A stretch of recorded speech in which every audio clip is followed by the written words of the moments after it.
भारत के आंध्र प्रदेश के चित्तूर जिले के तिरुपति में तिरुमाला की पहाड़ी पर विराजमान तिरुपति बालाजी विश्व के सबसे प्रतिष्ठित देवी देवताओं में से एक है।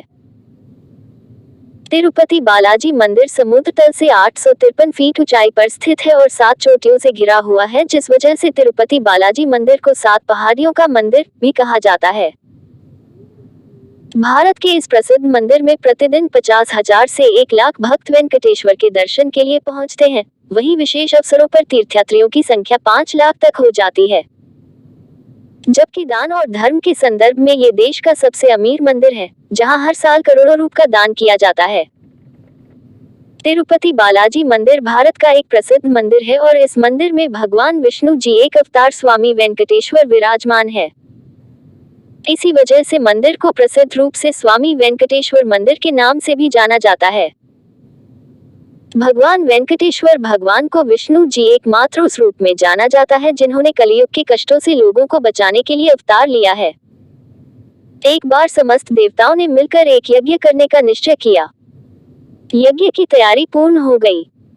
तभी वेद ने एक प्रश्न किया तो एक व्यवहारिक समस्या आ खड़ी हुई। ऋषि मुनियों द्वारा किए जाने वाले यज्ञ की हविष तो देवगण ग्रहण करते थे, लेकिन देवों द्वारा किए गए यज्ञ की पहली आहुति किसकी होगी, यानी सर्वश्रेष्ठ देव का निर्धारण जरूरी था, जो फिर अन्य सभी देवों को यज्ञ भाग प्रदान करे। ब्रह्मा विष्णु महेश परमात्मा थे। इनमें से श्रेष्ठ कौन है, इसका निर्णय आखिर हो तो कैसे। भृगु ने इसका दायित्व संभाला। वह देवों की परीक्षा लेने चले। ऋषियों से विदा लेकर वह सर्वप्रथम अपने पिता ब्रह्मदेव के पास पहुंचे। ब्रह्मा जी की परीक्षा लेने के लिए भृगु ने उन्हें प्रणाम नहीं किया। इससे ब्रह्मा जी अत्यंत कुपित हुए और उन्हें शिष्टता सिखाने का प्रयत्न किया। भृगु को गर्व था कि वह तो परीक्षक हैं, परीक्षा लेने आए हैं। पिता पुत्र का आज क्या रिश्ता। भृगु ने ब्रह्मदेव से अशिष्टता कर दी। ब्रह्मा जी का क्रोध बढ़ गया और अपना कमंडल लेकर पुत्र को मारने भागे। भृगु किसी तरह वहां से जान बचाकर भाग चले आए। इसके बाद वह शिव जी के लोक कैलाश गए। भृगु ने फिर से धृष्टता की। बिना कोई सूचना का शिष्टाचार दिखाए या शिव गुणों से आज्ञा लिए सीधे वहां पहुंच गए जहां शिव जी माता पार्वती के साथ विश्राम कर रहे थे। आए तो आए, साथ ही अशिष्टता का आचरण भी किया। शिव जी शांत रहे पर भृगु न समझे। शिव जी को क्रोध आया तो उन्होंने अपना त्रिशूल उठाया। भृगु वहां से भागे। अंत में वह भगवान विष्णु के पास क्षीर सागर पहुंचे। श्री हरि शेष शैया पर लेटे निद्रा में थे और देवी लक्ष्मी उनके चरण दबा रही थी। महर्षि भृगु 2 स्थानों से अपमानित करके भगाए गए थे। उनका मन बहुत दुखी था। विष्णु जी को सोता देख उन्हें न जाने क्या हो गया और उन्होंने विष्णु जी को जगाने के लिए उनकी छाती पर एक लात जमा दी। विष्णु जी जाग उठे और भृगु से बोले, मेरी छाती वज्र समान कठोर है। आपका शरीर तप के कारण दुर्बल, कहीं आपके पैर में चोट तो नहीं आई। आपने मुझे सावधान करके कृपा की है। आपका चरण चिन्ह मेरे वक्ष पर सदा अंकित रहेगा। भृगु को बड़ा आश्चर्य हुआ।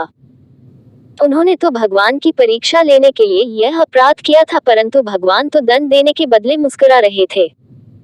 उन्होंने निश्चय किया कि श्री हरि सी विनम्रता किसी में नहीं। वास्तव में विष्णु ही सबसे बड़े देवता हैं। लौटकर उन्होंने सभी ऋषियों को पूरी घटना सुनाई। सभी ने एक मत से यह निश्चय किया कि भगवान विष्णु को ही यज्ञ का प्रधान देवता समझकर मुख्य भाग दिया जाएगा। लक्ष्मी जी ने भृगु को अपने पति की छाती पर लात मारते देखा तो उन्हें बड़ा क्रोध आया, परंतु उन्हें इस बात पर क्षोभ था कि श्री हरि ने उद्दंड को दंड देने के स्थान पर उसके चरण पकड़ लिए और उल्टे क्षमा मांगने लगे। क्रोध से तमतमाए महालक्ष्मी को लगा कि वह जिस पति को संसार का सबसे शक्तिशाली समझती है वह तो निर्बल है। ये धर्म की रक्षा करने के लिए अधर्मियों एवं दुष्टों का नाश कैसे करते होंगे। महालक्ष्मी ग्लानि में भर गई और मन श्री हरि से उचट गया। उन्होंने श्री हरि और बैकुंठ लोक दोनों के त्याग का निश्चय कर लिया। स्त्री का स्वाभिमान उसके स्वामी के साथ बंधा होता है। उनके समक्ष कोई स्वामी पर प्रहार कर गया और स्वामी ने प्रतिकार भी न किया, ये बात मन में कौंधती रही। ये स्थान वास के योग्य नहीं, पर त्याग कैसे करें, श्री हरि से ओझल होकर रहना कैसे होगा। वह उचित समय की प्रतीक्षा करने लगी। श्री हरि ने हिरण्याक्ष के कोप से मुक्ति दिलाने के लिए वराह अवतार लिया और दुष्टों का संहार करने लगे। महालक्ष्मी के लिए ये समय उचित लगा। उन्होंने बैकुंठ का त्याग कर दिया और पृथ्वी पर एक वन में तपस्या करने लगी। श्रीहरि और बैकुंठ का त्याग कर महालक्ष्मी पृथ्वी पर एक वन में तपस्या करने लगी। तप करते करते उन्होंने अपना शरीर छोड़ दिया। विष्णु जी वराह अवतार का अपना कार्य पूर्ण कर बैकुंठ लौटे तो महालक्ष्मी नहीं मिली। वह उन्हें खोजने लगे। श्री हरि ने उन्हें तीनों लोकों में खोजा, किंतु तप करके माता लक्ष्मी ने भ्रमित करने की अनुपम शक्ति प्राप्त कर ली थी। उसी शक्ति से उन्होंने श्री हरि को भ्रमित रखा। आखिर श्री हरि को पता लग ही गया, लेकिन तब तक वह शरीर छोड़ चुकी थी। दिव्य दृष्टि से उन्होंने देखा कि लक्ष्मी जी ने चोर राज के घर में जन्म लिया है। श्री हरि ने सोचा कि उनकी पत्नी ने उनका त्याग सामर्थ्यहीन समझने के भ्रम में किया है, इसलिए वह उन्हें पुनः प्राप्त करने के लिए अलौकिक शक्तियों का प्रयोग नहीं करेंगे। महालक्ष्मी ने मानव रूप धरा है तो अपनी प्रिय पत्नी को प्राप्त करने के लिए वह भी साधारण मानवों के समान व्यवहार करेंगे और महालक्ष्मी जी का हृदय और विश्वास जीतेंगे। भगवान ने श्रीनिवास का रूप धरा और पृथ्वी लोक पर चोल नरेश के राज्य में निवास करते हुए महालक्ष्मी से मिलन के लिए उचित अवसर की प्रतीक्षा करने लगे। राजा आकाशराज निसंतान थे। उन्होंने शुकदेव जी की आज्ञा से संतान प्राप्ति यज्ञ किया। यज्ञ के बाद यज्ञशाला में राजा को हल जोतने को कहा गया। राजा ने हल जोता तो हल का फल किसी वस्तु से टकराया। राजा ने उस स्थान को खोदा तो एक पेटी के अंदर सहस्रदल कमल पर एक कन्या विराज रही थी। वह महालक्ष्मी थी। राजा के मन की मुराद पूरी हो गई थी। चून की कन्या कमल के फूल में मिली थी, इसलिए उसका नाम रखा गया पद्मावती। पद्मावती नाम के अनुरूप ही रूपवती और गुणवती थी, साक्षात लक्ष्मी का अवतार। पद्मावती विवाह के योग्य हुई। एक दिन वह बाग में फूल चुन रही थी। उस वन में श्रीनिवास बालाजी आखेट के लिए गए थे। उन्होंने देखा कि एक हाथी एक युवती के पीछे पड़ा है और डरा रहा है। राजकुमारी के सेवक भाग खड़े हुए। श्रीनिवास ने तीर चलाकर हाथी को रोका और पद्मावती की रक्षा की। श्रीनिवास और पद्मावती ने एक दूसरे को देखा और रीझ गए। दोनों के मन में परस्पर अनुराग पैदा हुआ, लेकिन दोनों बिना कुछ कहे अपने अपने घर लौट गए। श्रीनिवास घर तो लौट आए, लेकिन मन पद्मावती में ही बस गया। वह पद्मावती का पता लगाने के लिए उपाय सोचने लगे। उन्होंने ज्योतिषी का रूप धरा और भविष्य वांचने के बहाने पद्मावती को ढूंढने निकले। धीरे धीरे ज्योतिषी श्रीनिवास की ख्याति पूरे चोर राज में फैल गई। पद्मावती के मन में भी श्रीनिवास के लिए प्रेम हुआ था।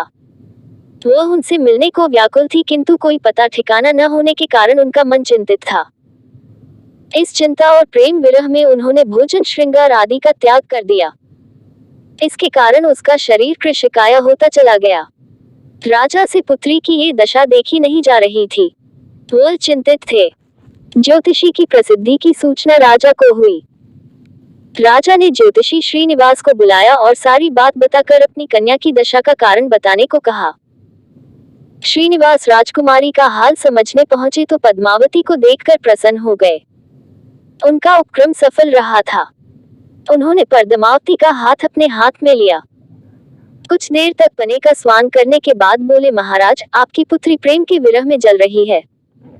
आप इनका शीघ्र विवाह करें दे तो स्वस्थ हो जाएंगी। पद्मावती ने अब श्रीनिवास की ओर देखा। देखते ही पहचान लिया।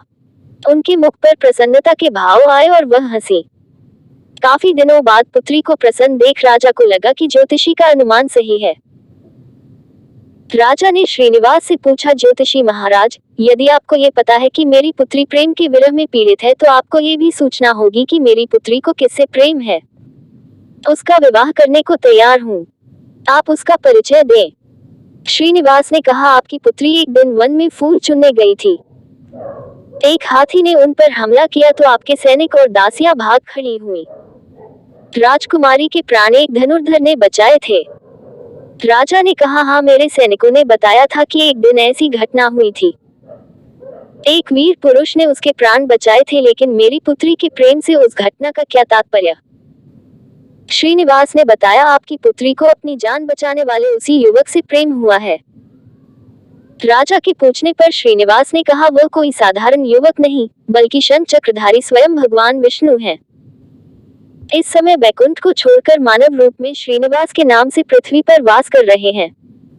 आप पुत्री का विवाह उनसे करें, मैं इसकी सारी व्यवस्था करा दूंगा। ये बात सुनकर राजा प्रसन्न हो गए कि स्वयं विष्णु उनके जमाई बनेंगे। श्रीनिवास और पद्मावती का विवाह तय हो गया। श्रीनिवास रूप में श्री हरि ने शुकदेव के माध्यम से समस्त देवी देवताओं को अपने विवाह की सूचना भिजवा दी। शुकदेव की सूचना से सभी देवी देवता अत्यंत प्रसन्न हुए। देवी देवता श्रीनिवास जी से मिलने और बधाई देने पृथ्वी पर पहुंचे, परंतु श्रीनिवास जी को खुशी के बीच एक चिंता भी होने लगी। देवताओं ने पूछा, भगवान, संसार की चिंता हरने वाले आप इस उत्सव के मौके पर इतने चिंतातुर क्यों हैं? श्रीनिवास जी ने कहा, चिंता की बात है, धन का अभाव। महालक्ष्मी ने मुझे त्याग दिया, इस कारण धनहीन हो चुका हूँ। स्वयं महालक्ष्मी ने तब से शरीर त्याग मानव रूप लिया है और पिछली स्मृतियों को गुप्त कर लिया है। इस कारण उन्हें ये सूचना नहीं है कि वह महालक्ष्मी का स्वरूप है। वह तो स्वयं को राजकुमारी पद्मावती ही मानती हैं। मैंने निर्णय किया है कि जब तक उनका प्रेम पुनः प्राप्त नहीं करता अपनी माया का उन्हें आभास नहीं कराऊंगा। इस कारण मैं एक साधारण मनुष्य का जीवन व्यतीत कर रहा हूँ और वह है राजकुमारी। राजा की पुत्री से शादी करने और घर बसाने के लिए धन, वैभव और ऐश्वर्य की जरूरत है, वह मैं कहाँ से लाऊं? स्वयं नारायण को धन की कमी सताने लगी। मानव रूप में आए प्रभु को भी विवाह के लिए धन की आवश्यकता हुई। यही तो ईश्वर की लीला है। जिस रूप में रहते हैं उस योनि के जीवों के सभी कष्ट सहते हैं। श्री हरि विवाह के लिए धन का प्रबंध कैसे हो, इस बात से चिंतित है। देवताओं ने जब ये सुना तो उन्हें आश्चर्य हुआ। देवताओं ने कहा, कुबेर आवश्यकता के बराबर धन की व्यवस्था कर देंगे। देवताओं ने कुबेर का आह्वान किया तो कुबेर प्रकट हुए। कुबेर ने कहा, ये तो मेरे लिए प्रसन्नता की बात है कि आपके लिए कुछ कर सकूं। प्रभु, आपके लिए धन का तत्काल प्रबंध करता हूँ। कुबेर का कोष आपकी कृपा से ही रक्षित है। श्री हरि ने कुबेर से कहा, यक्षराज मेरा, आपको भगवान भोलेनाथ ने जगत और देवताओं के धन की रक्षा का दायित्व सौंपा है। उसमें से धन मैं अपनी आवश्यकता के हिसाब से लूंगा अवश्य, पर मेरी एक शर्त भी होगी। श्रीहरि कुबेर से धन प्राप्ति की शर्त रख रहे हैं। ये सुनकर सभी देवता आश्चर्य में पड़ गए। श्री हरि ने कहा, ब्रह्मा जी और शिव जी साक्षी रहे। कुबेर से धन ऋण के रूप में लूंगा, जिसे भविष्य में ब्याज सहित चुकाऊंगा। श्री हरि की बात से कुबेर समेत सभी देवता विस्मय में एक दूसरे को देखने लगे। कुबेर बोले, भगवान, मुझसे कोई अपराध हुआ तो उसके लिए क्षमा कर दें, पर ऐसी बात न कहें। आपकी कृपा से विहीन होकर मेरा सारा कोष नष्ट हो जाएगा। हरि ने कुबेर को निश्चिंत करते हुए कहा, आपसे कोई अपराध नहीं हुआ। मैं मानव की कठिनाई का अनुभव करना चाहता हूँ। मानव रूप में उन कठिनाइयों का सामना करूंगा जो मानव को आती हैं। धन की कमी और ऋण का बोझ सबसे बड़ा है। कुबेर ने कहा, प्रभु, यदि आप मानव की तरह ऋण पर धन लेने की बात कर रहे हैं तो फिर आपको मानव की तरह ये भी बताना होगा कि ऋण चुकाएंगे कैसे। मानव को ऋण प्राप्त करने के लिए कई शर्तें झेलनी पड़ती हैं। श्रीनिवास ने कहा, कुबेर, ये ऋण में नहीं, मेरे भक्त चुकाएंगे, लेकिन मैं उनसे भी कोई उपकार नहीं लूंगा। मैं अपनी कृपा से उन्हें धनवान बनाऊंगा। कलयुग में पृथ्वी पर मेरी पूजा धन, ऐश्वर्य और वैभव से परिपूर्ण देवता के रूप में होगी। मेरे भक्त मुझसे धन, वैभव और ऐश्वर्य की मांग करने आएंगे। मेरी कृपा से उन्हें ये प्राप्त होगा, बदले में भक्तों से मैं दान प्राप्त करूंगा जो चढ़ावे के रूप में होगा। मैं इस तरह आपका ऋण चुकाता रहूंगा। कुबेर ने कहा, भगवान, कलियुग में मानव जाति धन के विषय में बहुत विश्वास के योग्य नहीं रहेगी। उन पर आवश्यकता से अधिक विश्वास करना क्या उचित होगा। श्रीनिवास जी बोले, शरीर त्यागने के बाद तिरुपति के तिरुपला पर्वत पर बालाजी के नाम से लोग मेरी पूजा करेंगे। मेरे भक्तों की अटूट श्रद्धा होगी। वह मेरे आशीर्वाद से प्राप्त धन में मेरा हिस्सा रखेंगे। इस रिश्ते में न कोई दाता है और न कोई याचक। हे कुबेर, कलयुग के आखिरी तक भगवान बालाजी धन, ऐश्वर्य और वैभव के देवता बने रहेंगे।